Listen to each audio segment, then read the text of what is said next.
오늘 많은 분들이 이제 궁금해 하시는 겁니다. 오늘 이제 주제인데, 자, 증시 조정, 요 원인 분석부터 한번 해보죠. 증시가 왜 조정을 줬나. 많은 이야기가 있는데, 시장에서 떠들고 있는 대표적인 이슈 세 가지, 요거가 이제 실제로 이제 증시 조정의 원인인가부터 한번 살펴보도록 할게요. 일단 첫 번째, 엔캐리 청산 이야기가 계속 나오고 있죠. 제가 이거는 저희 텔레그램에서도 말씀을 드리고 저는 아니라고 이야기를 드리는데, 어쨌든 시장이 빠지다 보니까 야, 이거 때문인가 아닌가 라는 걱정을 하시는 분들도 또 많이 있긴 해요. 자, 저는 근데 어쨌든 엔캐리 청산은 아니다, 이게 조정의 원인은 아니더라고 저는 생각하고 있고, 왜 그런지 뒤에 설명드릴게요. 자, 그 다음에 이제 지금 현재 이야기가 나오는 아래 공포, 뭐 지금 오늘 우리나라 언론에서도 아래 공포 이야기가 많이 나오잖아요. 그래서 아래 공포, 경기 침체와 관련된 부분, 그 다음에 트럼프 관세에 대한 우려감, 요런 식의, 이게 대표적으로 지금 시장 조정의 원인이다 라고 시장에서는 보고 있는데, 하나씩 보도록 하겠습니다. 거기에 또 경기 침체 관련해서는 단순 아래 공포가 아니라 자, 이거 스태그플레이션 오는 거 아니냐라는 요런 걱정까지도 계속 이야기를 하고 있는데요. 한 번씩 볼게요. 자, 그러면 실제로 엔캐리 청산이 진행될 거냐라는 거예요. 작년 여름에 지금과 같은 흐름이 있었죠. 엔화가 급등을 하고, 그 다음에 그 일본 국채 10년물 금리가 올라가고, 그때 이제 BOJ에서 금리 인상 이야기가 나오면서 그러면서, 그리고 이제 미 국채 금리는 좀 떨어지는 과정, 뭐 요런 것들이 나오면서 엔캐리 청산 이야기가 나왔고, 그러면서 실제로 시장은 지금처럼 급락을 했고, 이게 실제로 엔캐리 청산 물량인지는 모르지만 어쨌든 그 비상업적인 포지션 자체가 좀 많이 줄긴 했어요. 그렇게 됐을 때 일부 어느 정도 엔캐리는 청산이 됐구나라는 부분이었죠. 그러니까 그러면 지금 이렇게니까 작년 여름에 그렇게 한번 당하고 나니 시장 참여자들 입장에서는 엔화가 올라가는 거에 대해서 올라갈 때마다 야, 이거 엔캐리 청산되는 거 아니냐? 엔캐리 청산되는 거 아니냐? 라는 이야기가 나오고 있었어요. 사실 이 이야기는 지금 뭐 최근에 나온 이야기는 아니에요. 작년 11월 달부터 계속 이야기가 나왔었어요. 그래서 제가 이제 이걸 가지고 뭐 지난주 방송에서도 말씀드렸고, 제가 텔레그램에도 말씀드린 것, 엔캐리 무쇠라고 하잖아요. 뭐만 하면 엔캐리라고. 예. 엔캐리 무쇠들. 예. 근데 이거를 뜯어놓고 보면, 제대로 알고 보면 엔캐리 청산은 지금 구간에서 시장의 매물로 나오지는 않은 것 같아요. 왜 제가 이 말씀을 드리냐면, 자, 일단 한번 볼게요. 그러니까 지금 현재 구간은 이런 식으로 해서 미국과 이렇게 그러니까 이 일본 국채의 금리 차가 많이 줄었어요. 그러면 그 시장에서 이야기하는 거 그거죠. 굳이 환전 수수료 내고 환율 변동성까지 생각을 해서 굳이 미국채를 살 이유가 있냐라는 거잖아요. 그러니까 미국채에 대한 메리트가 없다는 거죠. 그렇죠? 네. 그렇게 생각할 수 있는 건 맞아요. 자, 근데 우리가 이건 잘 알아야 돼요. 그런 식으로 단순히 금리차 때문에, 그러니까 이 미국채에 대한 메리트가 없다고 해서 그러면 엔캐리 트레이드 청산이 나오냐라는 거예요. 이미 구축되어 있는 포지션을 어떻게 한다? 말 그대로 털어내는 거잖아요. 털어내는 거. 자, 그러면 신규로 이 포지션을 새로 구축은 안 할 수는 있어요. 여기에 유입이 안 될 수는 있어. 엔화 자금이. 근데 기존에 유입되어 있는 자금이 요렇게 빠져나갈 가능성은 없다라는 거예요. 자, 이게 왜 그러냐면 채권의 가격 형성에 대한 이 기본적인 메커니즘은 알면 라는 생각을 할 수 있습니다. 금리가 올라가면 채권 가격은 떨어지고요. 금리가 떨어지면 채권 가격은 올라가요. 자, 이 말은 뭐겠어요?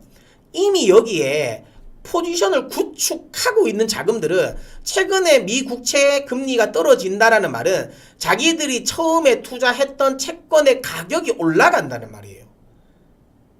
그렇기 때문에 단순히 미 국채 금리가 떨어지고 일본 국채의 금리가 올라간다고 해서 청산을 할 만한, 그러니까 요인은 안 된다라는 거예요.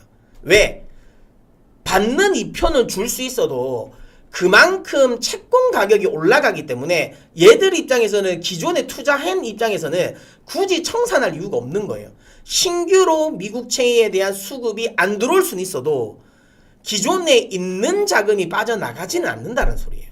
채권 금리 가지고 엔캐리 청산 논의한다라는 건 말이 안 된다라는 거고, 주식 관련은 좀 다르지 않을까? 라고 생각하실 수도 있는데요. 물론 맞습니다. 환율이 엔화가 올라갔을 때 이걸 청산하겠냐라는 거죠. 왜냐하면 엔화로 그러니까 낮을 때 엔화 가치가 낮을 때 엔화를 빌려서 높은 가치의 달러를 샀는데 엔화의 가치가 올라가고 달러의 가치가 떨어지면 환차손이 나잖아요. 그러면 주식으로 수익 실현 나오는 것보다 그 자본 차익을 얻는 것보다 환차손이 많아질 수도 있으니까 그렇게 되면 엔캐리 청산이 나올 수는 있어요. 그거는 맞거든요. 그럼 실제로 엔캐리 청산이 나올 수 있는 만한 환경이냐라는 거예요. 자, 요거는 최근에 엔화 가격인데요. 보시는 것처럼 많이 올랐습니다. 엔화의 가치가. 연초 대비해서 엄청나게 많이 올랐거든요. 이렇게 되면 이거 엔캐리 청산 나올 수 있는 거 아니냐라고 생각할 수 있죠. 맞죠? 충분히 그렇게 생각할 수 있습니다. 네. 자, 근데 여러분, 요거는 원래 요렇게 보면 엄청나게 많이 오른 거잖아요. 그런데 절대적인 포지션이 어느 정도인지를 보면 달라집니다. 자, 엔화가 평균적으로 이 정도까지 많이 높았어요.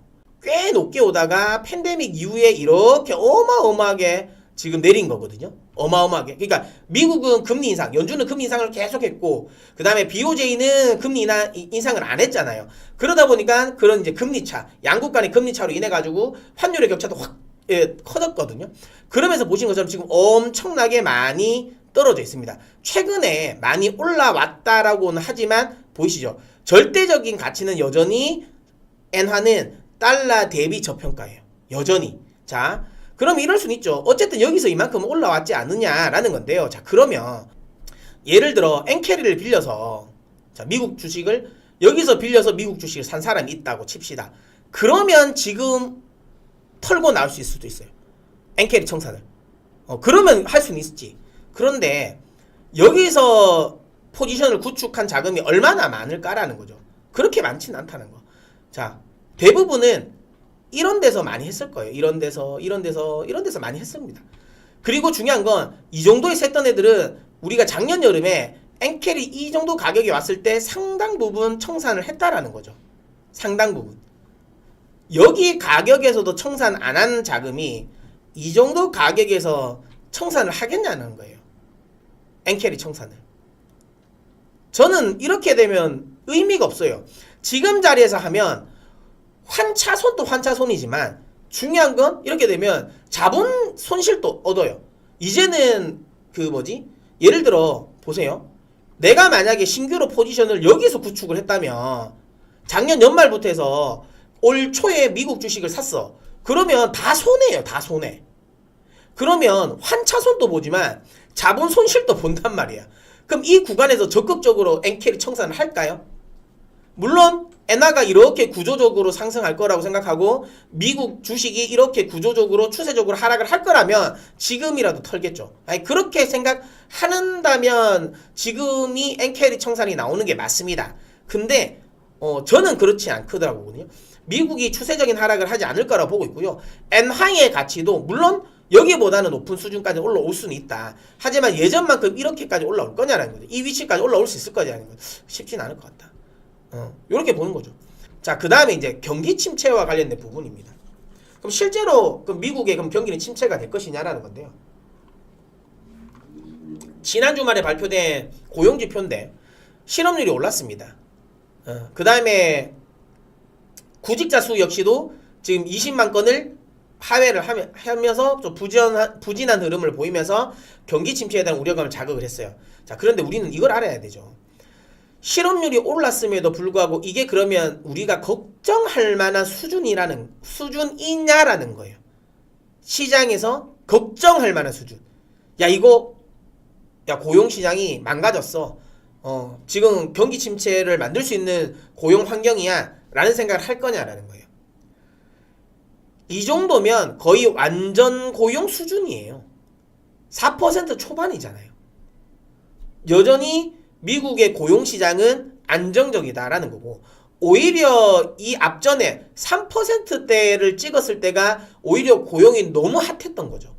그러니까 지금은 오히려 조금 적당히 경기를 식혀주는 정도의 수준이라는 거고, 이거는 인플레이션을 자극시키지 않는 흐름이기 때문에 경기 침체를 논하는 건 말이 안 된다. 오히려 이건 인플레이션을 완화시켜주는 쪽으로 해석하는 게 저는 맞다라고 보고 있습니다. 자, 그 다음에 실업률이, 그러니까 고용이 그러니까 고용의 증가율이 줄어들었다라고는 하지만 그렇다고 해서 고용이 지금 10만 명 미만으로 떨어진 것도 아니고 마이너스도 아닙니다.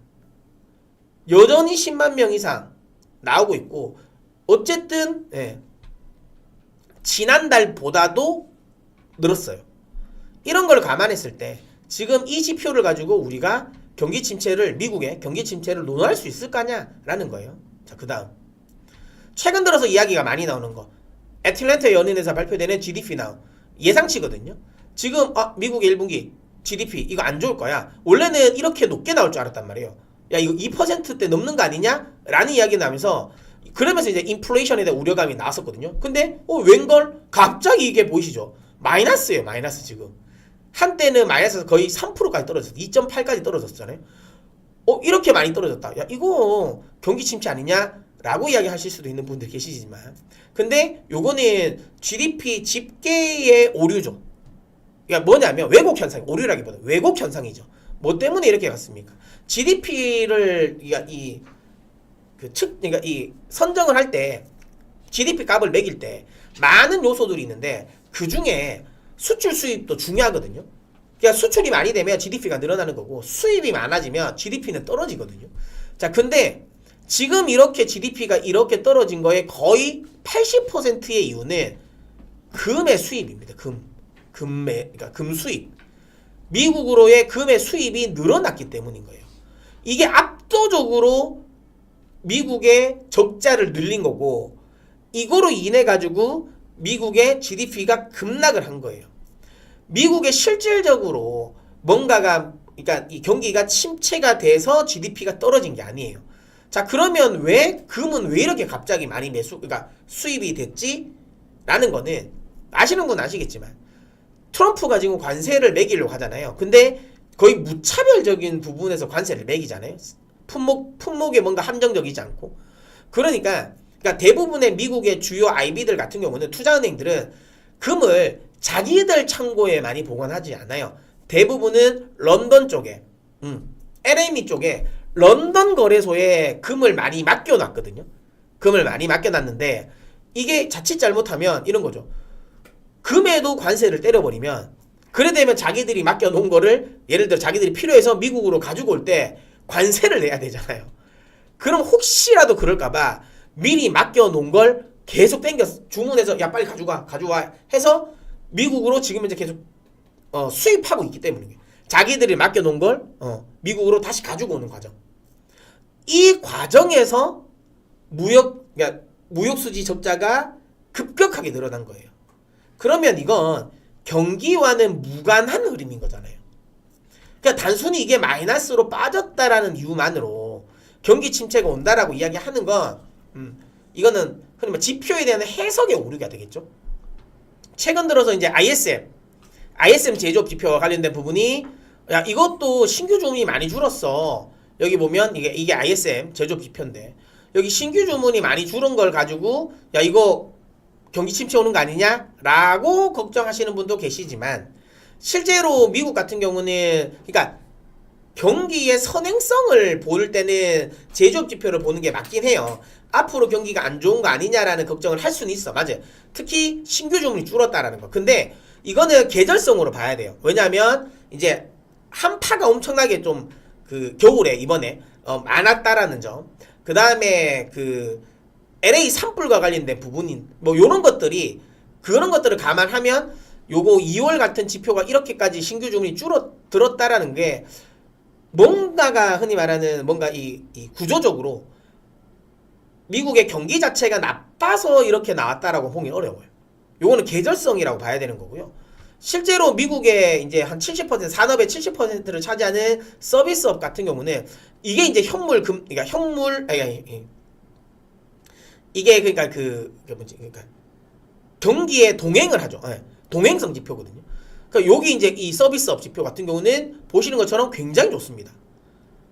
그러니까 지금 당장 미국의 경기가 나빠질 만한 건 없다. 선행성을 띠고 있는 거는 조금 나빠지긴 했지만 물론 근데 전체적으로는 아직 침체는 아니에요. 신규 주문이 줄었다라는 건데 근데 그 신규 주문의 급격한 하락은 계절성이라는 거지. 계절성.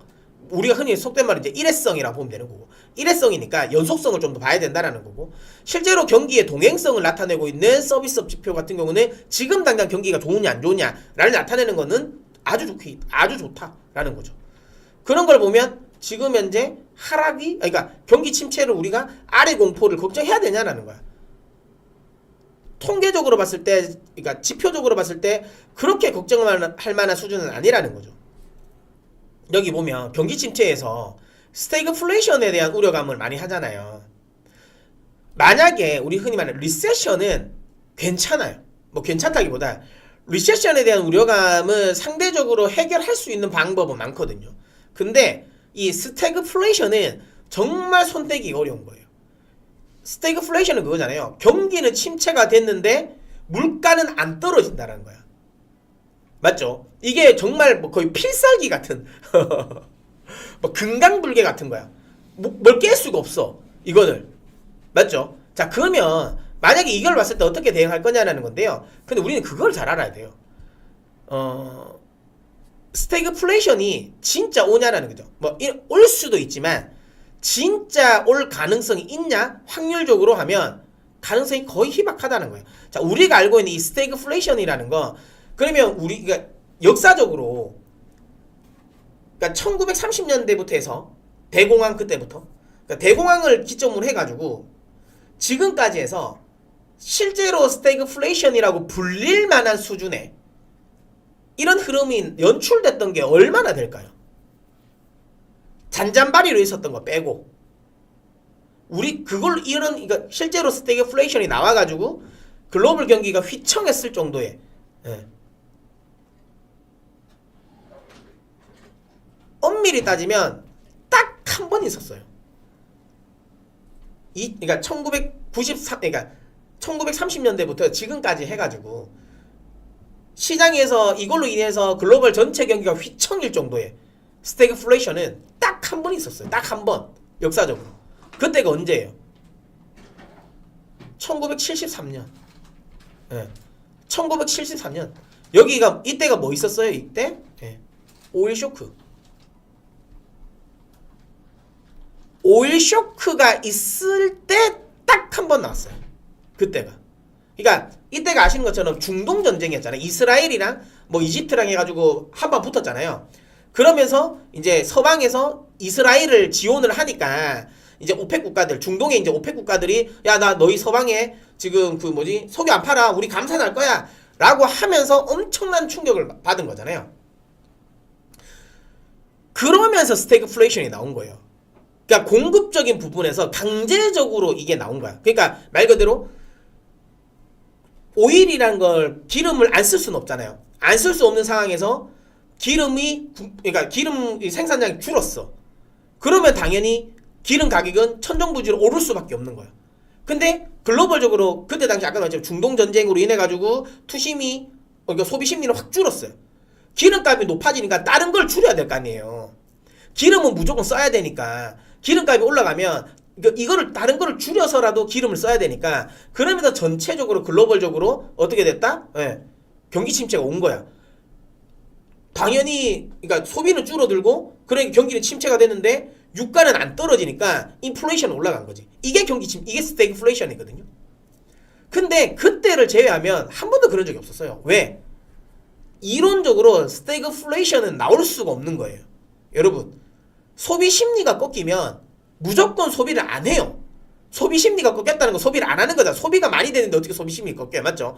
그러니까 소비 심리가 꺾여서 소비가 안 되면 물가는 떨어집니다. 무조건 떨어져요. 그러니까 아까도 말씀드렸지만 이 스태그플레이션이라는 건 특수성이 있어야 돼요. 특수성이. 이게 근래에 한 번 올 뻔했었어요. 스태그플레이션이. 언제? 2022년 로우 전쟁 때. 초반에. 로우 전쟁 초반에 스태그플레이션이라는 이야기가 나왔어요. 맞죠? 이것도 그때 중동 전쟁, 오일 쇼크랑 비슷합니다. 전쟁으로 인해 가지고 뭐 원자재 같은 것들 러시아로 인해 가지고 원자재 관련 부분에 대한 이게 공급이 원활하지 않다 보니까 쓰긴 써야 되는데 이게 이제 아까 말한 것처럼 이제 공급이 원활치 않으니까 이 가격이 올라가는 거거든요. 근데 다행스러운 건 이때에 비해서 미국이 그때와 미국뿐만 아니라 이제 중동 국가들까지도 피해는 없었던. 그러니까 유가 쪽에 손을 건드리지는 않았다라는 거지. 근데 어쨌든 그때랑 비슷하게 될 뻔했던 게 스태그플레이션이 올 뻔했던 건 그때였고, 근데 그때도 외부 변수잖아요. 경제적인 이슈가 아니라 경제 이외의 변수가 생겼기 때문에 그래 나오는 거거든요. 그러면 지금이 스태그플레이션을 이야기할 만한 시점이 그게 있냐는 거야. 그러니까 경제 이외에 관세도 경제예요. 경제 관련 이벤트잖아요. 그러니까 경제 이벤트 이외에 뭔가 문제가 발생한 게 있냐라는 거죠. 없잖아요. 그러면 이 스태그플레이션이라는 건 머릿속에서 지금은 지우셔도 돼요. 이거는 시장의 공포심을 더 키우기 위한 약세론자들이 공포심을 키우기 위한 단어인 거지, 실제로 이건 아직 안 온다. 이거는. 네. 그러면 경기 침체 쪽만 생각해야 되는데, 앞서 제가 보여드린 차트에서 경기 침체가 올 만한 지표들은 없다라는 거고, 실제로 경기가 침체되면, 물론 이건 요즘에 구리 가격인데 많이 뭐 이거 올라가는 이유 중에 뭐 하나는 트럼프가 구리에도 관세를 매기니까 당연히 구리 가격이 올라가지 않겠냐라는 건데요. 만약에 경기가 침체가 돼서 실제로 구리 소비가 줄어들면 이게 왜 올라가겠습니까? 아무리 관세를 때린다 하더라도 소비가 주는데, 근데 소비가 줄 것 같지 않다라고 생각하니까 소비는 안 줄 것 같은데 관세가 매겨지니까 이거 가격은 올라가겠지라고 생각하는 거죠. 그러니까 이 구리 가격만 보더라도 우리 흔히 말하는 닥터 쿠퍼라고 하잖아요. 그러니까 결국 경기에 가장 민감한 원자재잖아요. 구리 가격도 안 꺾여요. 이런 상황에서 우리가 경기 침체를 이야기해야 되냐라는 거예요. 그렇지 않다라는 거죠. 자, 여기 뭐 보시면 아시겠지만 화면 아래에 더보기에 보시면 우리 텔레그램 들어올 수 있는 캐시메이커 텔레그램 들어올 수 있는 링크 있으니까 많이 돌아주시고요. 예, 그리고 이제 좋아요도 한 번씩 눌러주십시오. 그리고 아직 저희 캐시메이커 구독자 아니신 분들은 또 구독 한번 눌러 캐시메이커의 메이커가 되어 주십시오. 네. 자, 이제 이어갈게요. 아무튼 그렇다라는 거고. 자, 그러면 지금 상황에서의 시장 조정은 저는 개인적으로 시장의 추세 하락이 나올 거냐라는 거예요. 저는 아니라고 봅니다. 그러니까 우리가 걱정하는 건 이거잖아요. 단기에 어쨌든 얼마나 떨어지는 거는 중요하지 않아. 결국은 이게 추세적으로 이렇게, 우리가 이제 쉽게 말하면 2022년의 흐름이 나올 것이냐. 이건 1년 내내 떨어졌죠. 30% 넘게 하락 구간은 1년 내내 떨어진 거잖아. 이거는 확실하게 추세가 꺾인 거예요. 이거는 굉장히 힘들죠. 이런 구간이 나올 거냐, 지금 조정이. 그게 아니면 작년 여름 같은, 아니면 조금 더 심각하면 재작년 10월 같은, 가을 같은, 9월부터 해서 11월까지 엄청나게 또 그때도 많이 떨어졌죠. 그러니까 그 정도 흐름이냐라는 거죠.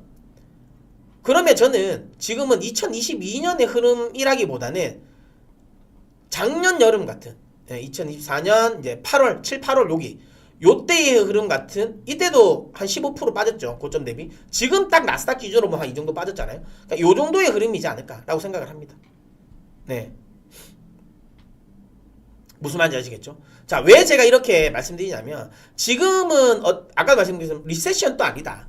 자, 만약에 리세션이 온다고 하더라도, 실제로 그러면 경기 침체가 온다고 하더라도 경기 침체를 막을 만한 대책은 차고 넘칩니다. 여기는 트럼프 풋도 있을 거고요, 파월 풋도 있을 겁니다. 무슨 말이냐면, 지금은 경기가 침체가 안 왔어요.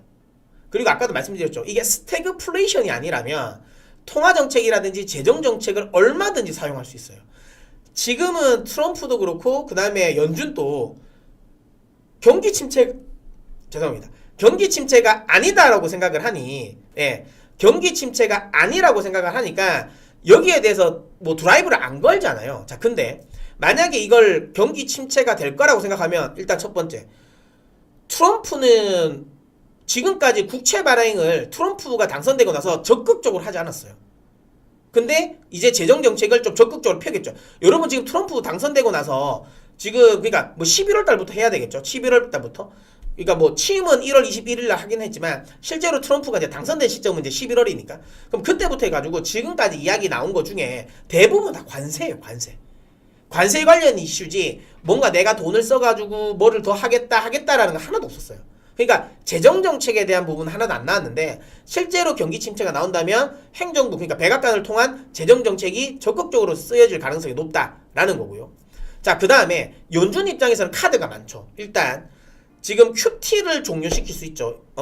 그 다음에 거기에 금리 얼마나 지금 높습니까?